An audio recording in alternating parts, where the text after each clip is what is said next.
अभिमन्यु की अंतिम पुकार, वो नाम जिसने पांडवों को झकझोर कर दिया। दर्शक बंधु, कुरुक्षेत्र के रण में जब युद्ध अपने चरम पर था, तब एक योद्धा था जो अकेला चक्रव्यूह को भेदते हुए वीर गति को प्राप्त हुआ।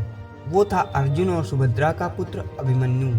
पर क्या आप जानते हैं, अभिमन्यु के अंतिम क्षणों में उसने एक ऐसा नाम पुकारा था जिसे सुनकर पांडवों की आत्मा तक कांप उठी। आज हम जानेंगे वही छुपा रहस्य। कुरुक्षेत्र का युद्ध अपने 13वें दिन पर पहुंच चुका था। उस दिन कौरवों ने एक ऐसा चक्रव्यूह रचा था जिसे तोड़ पाना आसान नहीं था।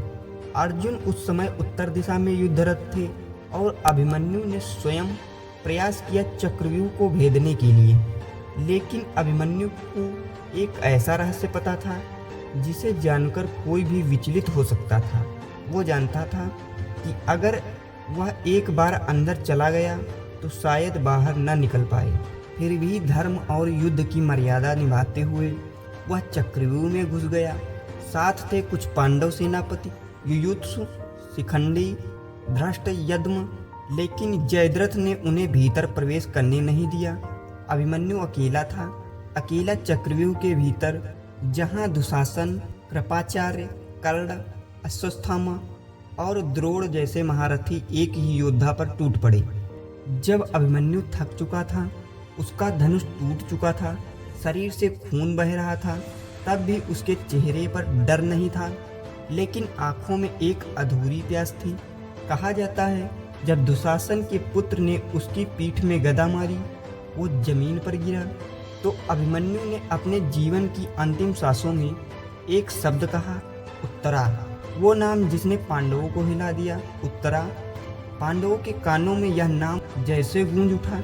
अर्जुन के लौटते ही जब उसे पुत्र की मृत्यु का समाचार मिला, तब सबसे पहले उसने यही पूछा, क्या अभिमन्यु ने कुछ कहा? तभी सैनिक ने बताया, प्रभु, मरने से पहले अभिमन्यु बार बार एक ही नाम ले रहा था, उत्तरा, उत्तरा। यह सुनकर अर्जुन स्तब्ध रह गए। उत्तरा अभिमन्यु की पत्नी, जो उस समय गर्भवती थी। अभिमन्यु की अंतिम पुकार का अर्थ यह कोई सामान्य पुकार नहीं थी, यह एक योद्धा की पुकार थी, अपने अपूर्ण जीवन की एक पुत्र की पुकार थी, अपने पिता के नाम की मर्यादा को आगे बढ़ाने की। अर्जुन ने समझा, अभिमन्यु जानता था कि वह बेटे को नहीं देख पाएगा। शायद वह चाहता था कि उसकी अंतिम सांसें उसकी संतान तक पहुंच जाएं। शायद वह चाहता था कि उसकी मृत्यु व्यर्थ न जाए। जब युधिष्ठिर ने यह सुना तो उनके नेत्रों में अश्रुधारा बहने लगी। उन्होंने कहा, हमने धर्म की रक्षा के नाम पर एक बालक को खो दिया। अभिमन्यु, तुम्हारी अंतिम पुकार हमें जीवन भर याद रहेगी। उत्तरा ने अभिमन्यु की मृत्यु के बाद एक वीर पुत्र को जन्म दिया, परीक्षित, जो आगे चलकर कुरुवंश का अंतिम उत्तराधिकारी बना। श्री कृष्ण ने स्वयं उसके प्राणों की रक्षा की थी। शायद यही अभिमन्यु की अंतिम पुकार का परिणाम था कि उसके वंश को श्री कृष्ण ने अपनी कृपा से अमर कर दिया। तो दर्शक बंधु, एक योद्धा की मृत्यु से भी बड़ा उसका संदेश होता है। अभिमन्यु की अंतिम पुकार सिर्फ एक नाम नहीं थी, वो एक प्रतीक थी उस अधूरी जिम्मेदारी की जो उसके पुत्र ने पूरी की।